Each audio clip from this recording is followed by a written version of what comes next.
In this video, you can learn interesting two phrases which you can add up to your vocabulary list. Watch these two small video clips which will help you understand the context. என்னது photo கேட்டாளா? என்கிட்ட K B Sundarambal photo இருக்கு. அதை touch பண்ணி கொடுத்துடலாம்னா நீ ஒத்துக்க மாட்டே. வளன்னு பேசிட்டு இருக்காத. இப்போ நான் என்ன பண்ணணும்? அதை சொல்லு. அது தெரிஞ்சா நான் ஏன்டா வளன்னு பேசுறேன்? என்னது? What? Photo கேட்டாளா? She has the picture? என்கிட்ட கேபி சுந்தராம்பாள் ஃபோட்டோ இருக்கு. I have K B Sundarambal picture.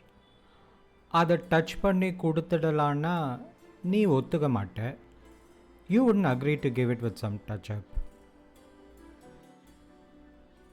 வளன்னு பேசிக்கிட்டு இருக்காத. Don't go on rambling. இப்போ நான் என்ன பண்ணணும் அதை சொல்லு.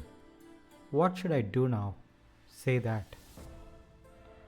அது தெரிஞ்சா நான் ஏன்டா வளன்னு பேசுகிறேன்? If I know that, why would I blah blah?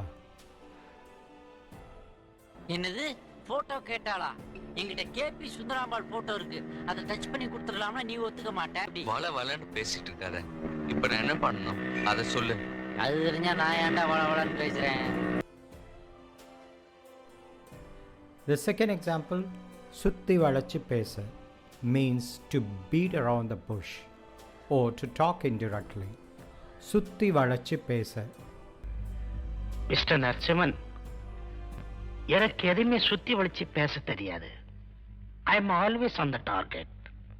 என் பொண்ணு உங்களை விரும்புகிறா. மிஸ்டர் நரசிம்மன், எனக்கு எதுவுமே சுத்தி வளைச்சு பேச தெரியாது. I am always on the target. என் பொண்ணு உங்களை விரும்புகிறா. There cannot be anything more straight than this. This is direct.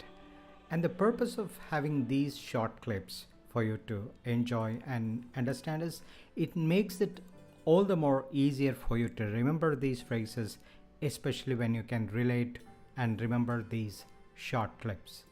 All the best with your Tamil learning. You will find many such videos in the future. Mister Narasimhan, எனக்கு எதுவுமே சுத்தி வளைச்சு பேச தெரியாது. I am always on the target. என் பொண்ணு உங்களை விரும்புகிறா.